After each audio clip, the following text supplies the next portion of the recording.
И вот казан готов приготовить первое блюдо. Осталось только наладить под ним огонь.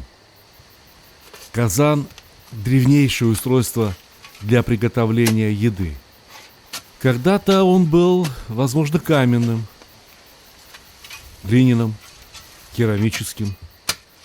Но прошло время, и люди освоили металлы. Поначалу это была бронза, медь. Последние несколько столетий, может быть, чуть больше тысячелетия, используются чугунные казаны. И со временем эти казаны приобрели особую форму, шарообразную. И этот казан изменил ход истории на целых континентах. Ведь войска Чингисхана, а позднее и Тимура, попросту-напросто не могли бы освоить такие огромные пространства и территории, не будь рядом с ними верного и надежного спутника казана. Ведь казан – удивительное устройство. Он заменяет собой целую кухню, и готовить на нем можно где угодно. В степи, в горах, в лесах, в пустыне. Повсюду найдутся под ногами материалы, из которых можно изготовить очаг. И если есть какие-то дрова, хворост, любой другой вид топлива, вплоть до кизяка, то это означает, что человек будет обеспечен и горячей едой, и хлебом, и горячим питьем в любом месте нашей планеты. Главное предназначение очага – защищать костер из небольшого количества топлива от ветра, позволить немного сэкономить дрова. А второе предназначение очага несколько сложнее. Мы о нем поговорим чуть позже. А пока давайте помоем казан. Мы налили в казан немного воды и разведем огонь. Подождем, пока вода закипит. Ведь кипящая вода отлично растворяет жир, масло, все то, чем покрыт наш пока еще новый, только что обработанный казан. Видите, как легко и весело разгорается огонек под казаном. А все дело в том, что даже небольшая тяга, которая образовалась в этом казане, помогает разгораться, и ветер больше не влияет на пламя. И теперь, когда щепки разгорелись, можно закладывать дрова покрупнее. Вот и все. Кипит вода. То, что казан шарообразный, позволяет из него легко вычерпать воду даже при помощи обыкновенной шумовки, несмотря на то, что на ней есть дырочки. И снимать его для того, чтобы помыть, либо вычерпать из него всю воду, не надо. Пусть он стоит на очаге. Ведь даже кочевавшие народы, как правило, становились кочевьем на одно место на продолжительное время. Может быть, на несколько месяцев. Как минимум на пару недель. Но уж на 3 дня это точно. И в первый день, когда очаг был только что сооружен, и глина либо земля, которые пошли на строительство этого очага, были еще сырыми, никогда не готовили густые блюда. Ну вот какие-то каши, либо плов. Готовили что-то жидкое. Блюдо на основе молока, вот то, что теперь называется калмыцким чаем. А если позволял набор продуктов, то готовили какой-то суп. Ну вот, например, шурпу. Давайте и мы с вами сегодня приготовим шурпу. Почистим овощи, коренья и немного поговорим. Вот дикий лук всегда рос в Средней Азии, да, я думаю, вообще в степи. Ведь люди очень давно научились выкапывать съедобные коренья, клубни, луковицы и использовать их в пищу. Несколько разновидностей дикой моркови всегда росли в Средней Азии, и там до сих пор сохранилась морковь желтая, а в Афганистане есть морковь и белая, и фиолетовая. Теперь и на Западе их выращивают и продают, ну, для разнообразия. А вот такая оранжевая морковь появилась относительно недавно. Ведь это искусственно выведенная морковь, и вывели ее в Голландии. То есть в Узбекистан такая морковь, очевидно, что попала вместе с русскими, наверное, в конце 19 века. Вот вода закипает, и самое время заварить чай, чтобы попробовать, какова на вкус вода из казана. Ведь вода из казана не должна больше пахнуть никаким нагаром, никаким маслом. Вот если чай из казана получается вкусным, значит казан мы обработали правильно. Ну, пусть постоит возле огня, чайник погреется, и чай как следует настоится. Народные блюда неприхотливые, и в шурпу, по сути дела, можно опустить любое мясо. Раньше чаще всего шурпу готовили из так называемой каурмы, прообраза мясных консервов. Мясо насухо обжаривали, так, чтобы из него вышла вся влага, и заливали растопленным бараньим жиром. И вот эта мясная заготовка могла храниться несколько месяцев, если не годами, что было очень удобно при кочевом либо полукочевом образе жизни. Вот подумайте, даже чабаны пошли пасти баранов и козлов в горы. Ну, их там 3 человека, плюс 3-4 собаки. Не будут же они каждый день резать барана. Это расточительство. Поэтому брали с собой каурму, либо сушеное мясо. И каурмы для приготовления какого-то горячего блюда требовалось совсем немного. Вот по 2-3 ложки на человека. Потому что из 2 килограммов свежего мяса получается пол-литровая банка хорошей каурмы. Но блюда из каурмы были компромиссом, чем-то приготовленным на скорую руку. А вот вареная шурпа, как мы готовим сегодня, готовилась тогда, когда было свежее мясо, по праздникам, когда времени свободного было чуть больше.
Узбекские, да и любые другие народные блюда неприхотливы, не слишком требовательны к качеству мяса. По сути дела, всего барана поруби на куски и можно готовить шурпу. Но лучше всего шурпа получается из грудинки, из шеи, из голяшки, из пашины. Словом, из того мяса, где содержится довольно много соединительной ткани и коллагена. Готовя даже народные блюда, лучше всего пену убирать. Мне нравится, когда бульон получается чистым, прозрачным, опрятным и аппетитным. Чтобы пена лучше отходила, надо посолить. Не солите сразу слишком круто. Вот одной ложки на 7-8 литров воды вполне достаточно. Мы сегодня готовим в казане, который имеет объем 12 литров. Но казан никогда не заполняют до краев. Значит, у нас получится примерно 8-9 литров еды. Лук в шурпу режут довольно тонко, для того, чтобы как можно больше лукового сока перешло в бульон. Если бы меня спросили, что такое шурпа, я бы сказал, что шурпа – это суп из любого вида мяса, в котором очень много лука. Да, шурпа – это, по сути, луковый суп. Посмотрите еще один способ довольно быстрой и мелкой нарезки лука. Берешь ножичек, постучал по срезу лука, а потом срезаешь несколько пластинок. И лук падает в казан мелким кубиком. Шурпа-суп особенный. Кто торопится, тот шурпу не готовит. Потому что теперь надо подождать, пока сварится лук. Надо набраться терпения. Ведь шурпа – это суп, который получается тем вкуснее, чем медленнее кипела вода. Для того, чтобы понизить температуру в казане, существует один прием. Зачерпывают бульон, особенно если где-то кипит, приподнимают и переливают обратно. И получается так, что шурпа как бы и не кипит. И температура воды на поверхности казана примерно 80, может быть 90 градусов. Но вот лук утонул. Это означает, что он уже сготовился. И теперь в казан можно нарезать морковь. Морковь – третья по значимости нота в аккорде вкуса шурпы. Можно порезать ее несколько крупнее, можно порезать потоньше. И тогда вкуса от моркови выйдет больше. А вот сухого яркого перчика достаточно одного на целый казан. Важно только посмотреть, чтобы на нем не было никаких трещин. Будет трещина, и шурпа получится слишком острая. А если на перчике нет ни одной трещинки, он весь целый, то в шурпу перейдет только запах от перца. Вообще вкус любых блюд зависит от изначального вкуса самих ингредиентов. Иногда бывает так, что лук пахнет ой-ой-ой как, на весь дом. И, конечно, такого лука можно положить немножко поменьше. Бывает морковь очень яркого вкуса. И когда готовите, никогда не помешает попробовать те продукты, которые вы опускаете в шурпу. Вот этот помидор, например, пока еще не очень кислый, не очень сладкий. И поэтому я положу их 4 штуки. Ну да, шурпа из-за этого станет ощутимо гуще. Но ведь нам важно получить не просто жиденькую водичку. Нам важно получить очень насыщенный, интенсивный вкус. Что такое вкусно? Это когда вкусов очень много. Если заварить несколько листиков райхона, либо красного базилика стаканом кипятка, то получится настой густого фиолетового цвета. Но стоит добавить к нему какой-нибудь кислоты, хоть несколько капель лимонного сока, и настой приобретает красивый розовый цвет. Именно таким будет цвет нашей шурпы.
После того, как помидоры поварились минут 20, в шурпу можно опускать картофель. Теперь не стоит опасаться, что картошка от кислоты задубеет. Теперь все будет в порядке. Однако вода выкипает из шурпы, а ее замещают какие-то сочные овощи.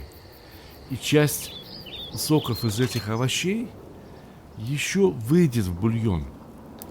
Бульона получится пусть и не очень много, а шурпа будет такой, что ложка стоять будет. Зато этот бульон будет очень вкусным.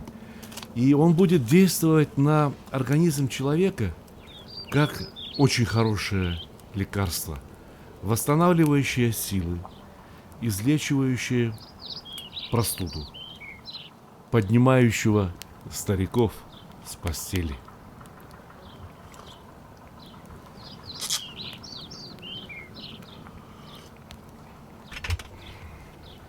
Важно вовремя посолить. Мы уже солили мясо, но вот теперь в шурпу добавлены овощи и клубни, картофель. Несоленый картофель не может быть вкусным, поэтому шурпу важно выправить на соль уже сейчас. И, наконец, последние ноты аккорда вкусов шурпы. Болгарский перец. Знаете, ведь разным он бывает по вкусу, по интенсивности вкуса. Бывает один очень яркий, в комнату занесешь, и на всю комнату пахнет перцем. А бывает перчик, так себе, выращенный в теплице, либо на гидропонике. Такого перца надо, конечно, положить вдвое больше. Если хорошего перца было бы достаточно по одному, один красный и один зеленый, то перца со слабым вкусом и ароматом придется положить 4 штуки. И опять правило: чем тоньше порезан продукт, тем больше вкуса из него перейдет в бульон.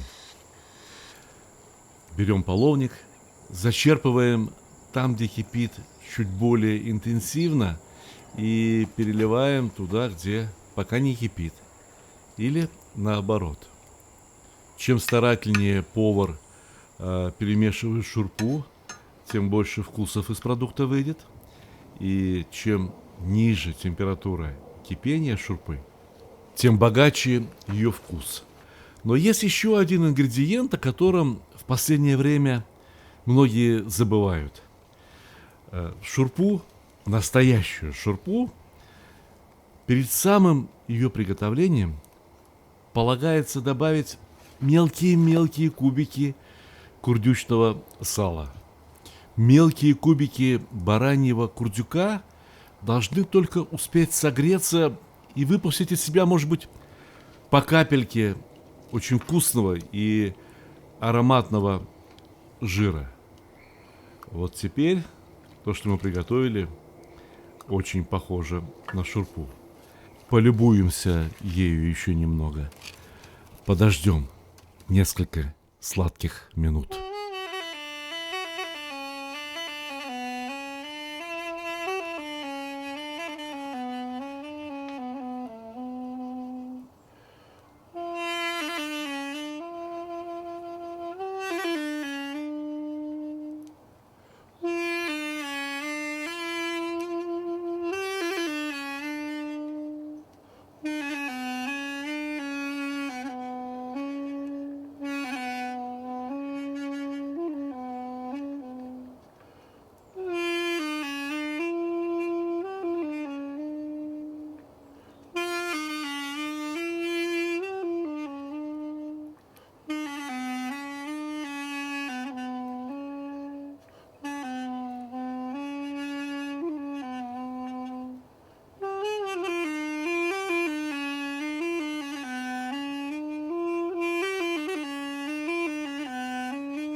Умение ждать, когда придет по-настоящему приятный аппетит, я думаю, свойство мудрых людей.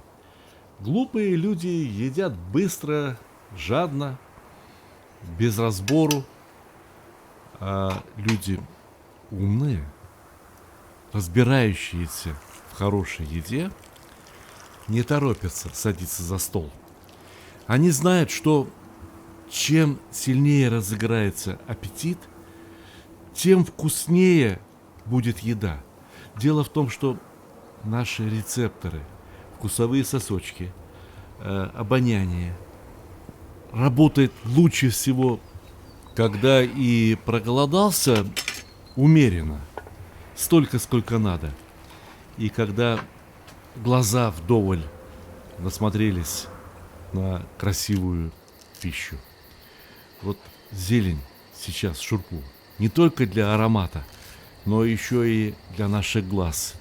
Потому что должно это выглядеть очень красиво для того, чтобы было еще и очень вкусно. Остановись мгновенье. Ты прекрасна. Ну что, хватит томить. Пора наливать? Нет. Сначала надо подготовить дастархан. Красивый, шелковый, яркий, красочный, разноцветный. Точно такой, как наша шурпа. Хлеб. Нет. Без хлеба, без настоящей узбекской лепешки я бы шурпу есть не стал. И надо понимать, что мы сготовили не одно блюдо. У нас не просто суп. У нас в казане сейчас и первое, и второе. Картошка и мясо — это будет второе. А бульон пусть будет первым блюдом. Но картошка и мясо должны слегка остыть на блюде для того, чтобы приобрести комфортную температуру, чтобы еда не обжигала рот. Иначе можно обжечь язык, обжечь небо и не почувствовать прекрасный вкус шурпы. Пусть и шурпа немного остынет. она еще слишком горяча. А у нас сейчас есть еще один ингредиент. Это сладкий фиолетовый лук, который надо опустить в казан вот буквально на 10-15 секунд, чтобы он слегка согрелся. И вот этот лук положить в кастрюшку каждому едоку. Вы не представляете себе, как он украсит своим ярким вкусом шурпу, но ведь лук еще и лекарство. Лекарство для пищеварения. Шурпа – блюдо очень калорийное, очень сытное, и о пищеварении надо позаботиться заблаговременно. Не надо торопиться есть шурпу. Вернее, не есть, а пить. Именно так узбеки говорят. Шурпу будешь пить. Для того, чтобы шурпа согрела организм, для того, чтобы кровь побежала по всем органам, надо взять немного перца. Достаточно добавить несколько капель бульона, который накопился внутри перца. И шурпа сразу преображается из нежного такого супа, который, может быть, напоминает только материнское молоко, превращается в серьезную мужскую еду. Теперь каждый глоток шурпы придется заедать чем-то, иначе получается довольно остро. Иногда кусочком мяса, иногда кусочком картофеля. Но знаете что? Нам пора прощаться. Я надеюсь, что и у вас шурпа получится очень вкусный, ароматный, а вокруг вашего казана соберутся самые лучшие гости.